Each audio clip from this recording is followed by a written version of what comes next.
Hi everyone, how are you? This video is going to be about a very popular topic, how to raise money for your business or fundraising.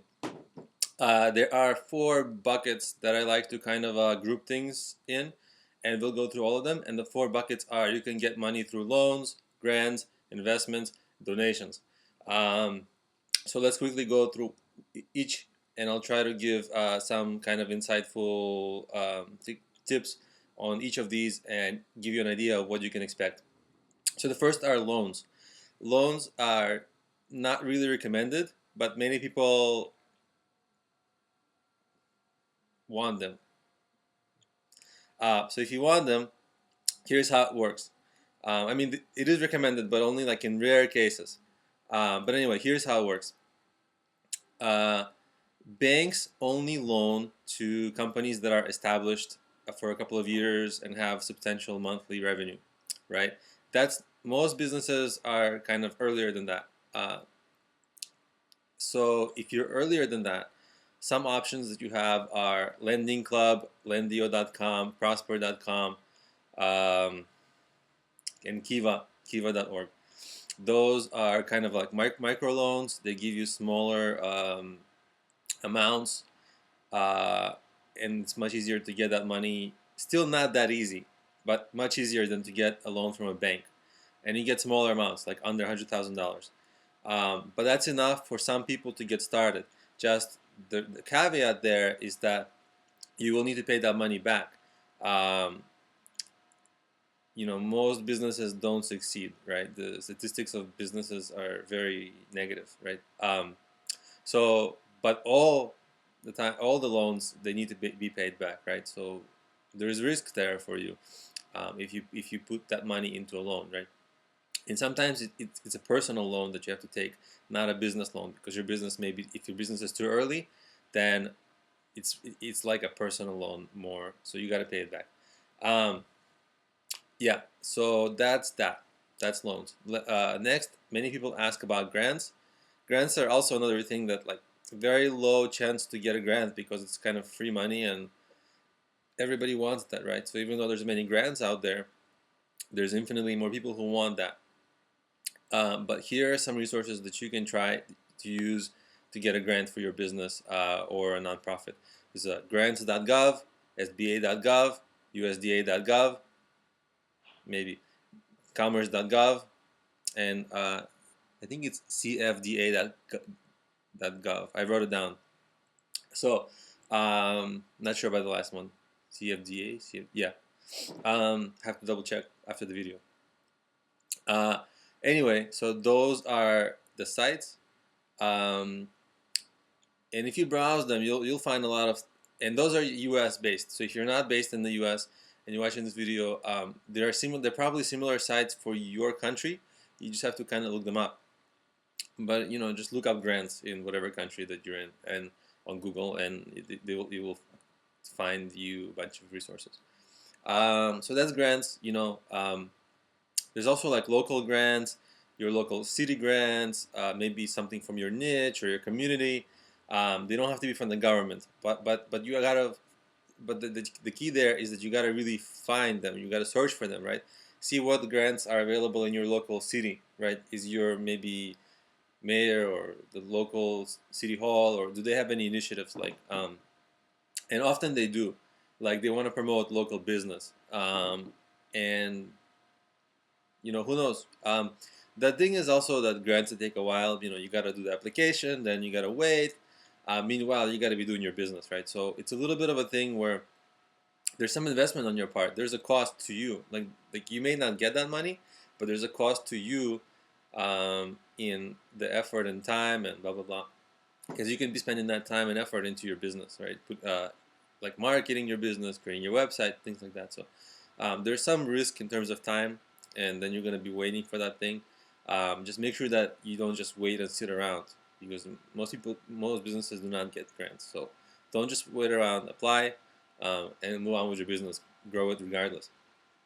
All right, next, donations. Donations isn't like give me money, like not being like a just almost like begging. It's actually, what I mean by donation is there's a very popular way to raise money now, which is called crowdfunding.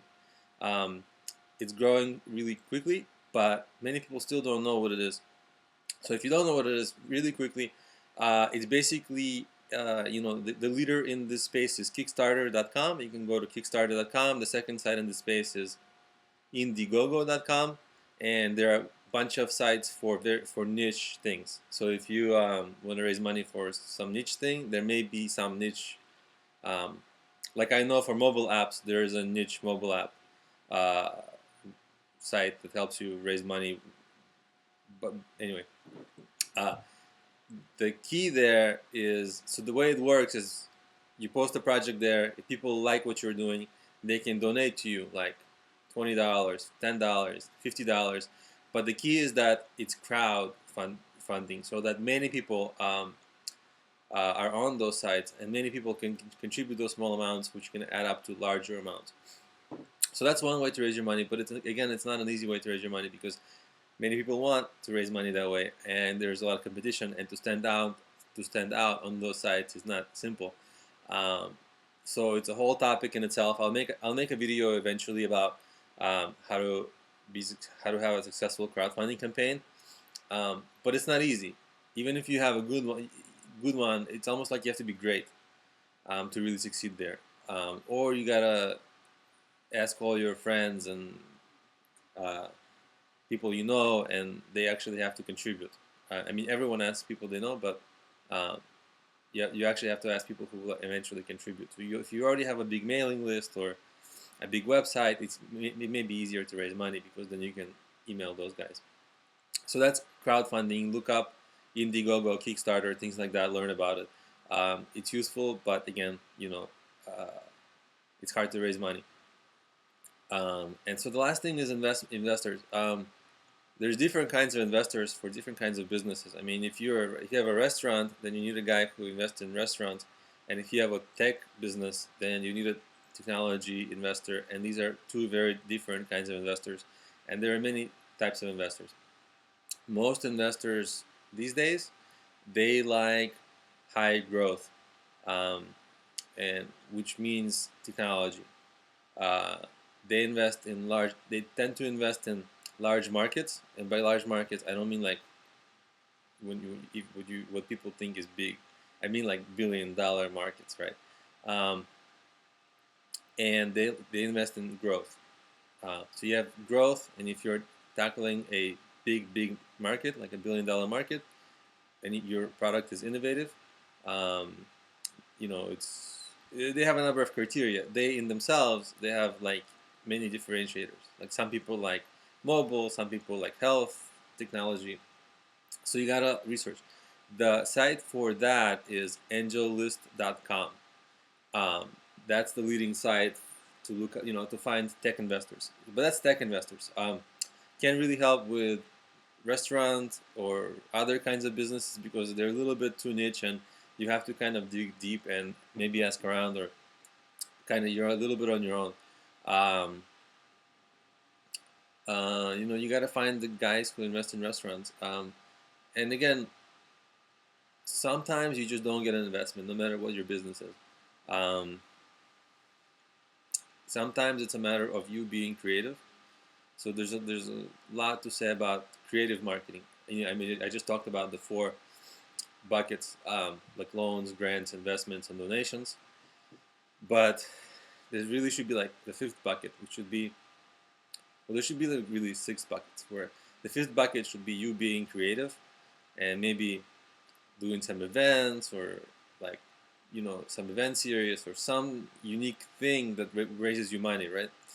And the 6th bucket would be actually getting a job and saving money for your business.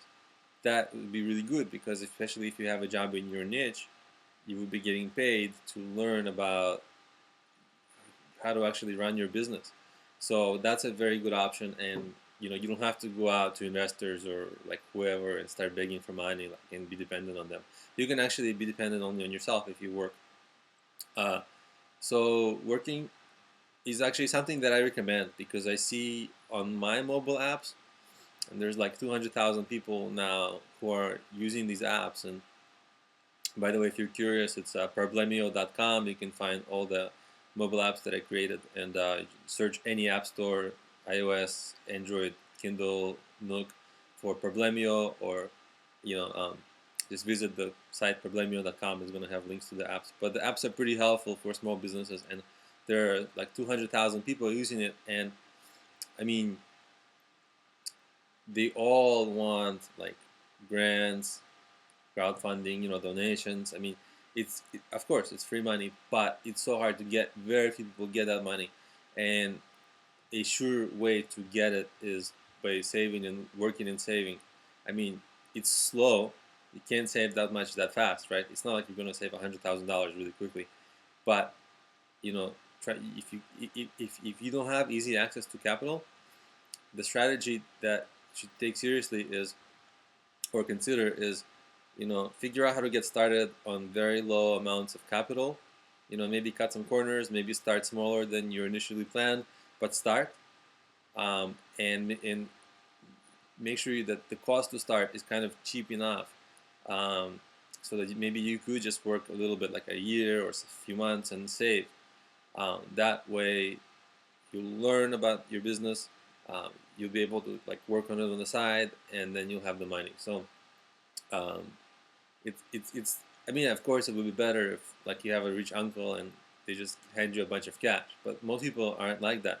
Most people don't have that chance. So um, there's kind of like the you gotta just be scrappy, and you gotta just work for it. And then as I'm talking about it, I kind of uh, there's a seventh bucket. There's too many buckets, right? But there's a seventh option, which is um, you can quickly start your business and begin earning revenue from it. I mean, this is another very like surefire way, right? Because it's more stable. You don't have to rely on any outside resources. Your business can earn revenue quickly. Um, then that's the best way thing there is, because you don't have to work for someone else. You can work on your business and put all your time in your business, and it can create revenue. So those are the options to get money for your business and raise money. Uh, it's not easy, right? I mean, all of these they require hard work, um, but that's the reality of it. It's rare that somebody just hands you a bunch of money and says, "Oh yeah, go ahead, create your business on my money," right? Nobody does that. It's rare. Uh, so work hard, be resourceful, and consider which of the seven buckets. Now I started with four, so which of the seven buckets, types of ways to raise money, will work for you. Um, and if it was helpful, if you like this video, you can subscribe. That way you'll get more alerts when I post new videos about different business topics, like raising money, promoting your business, blah blah blah.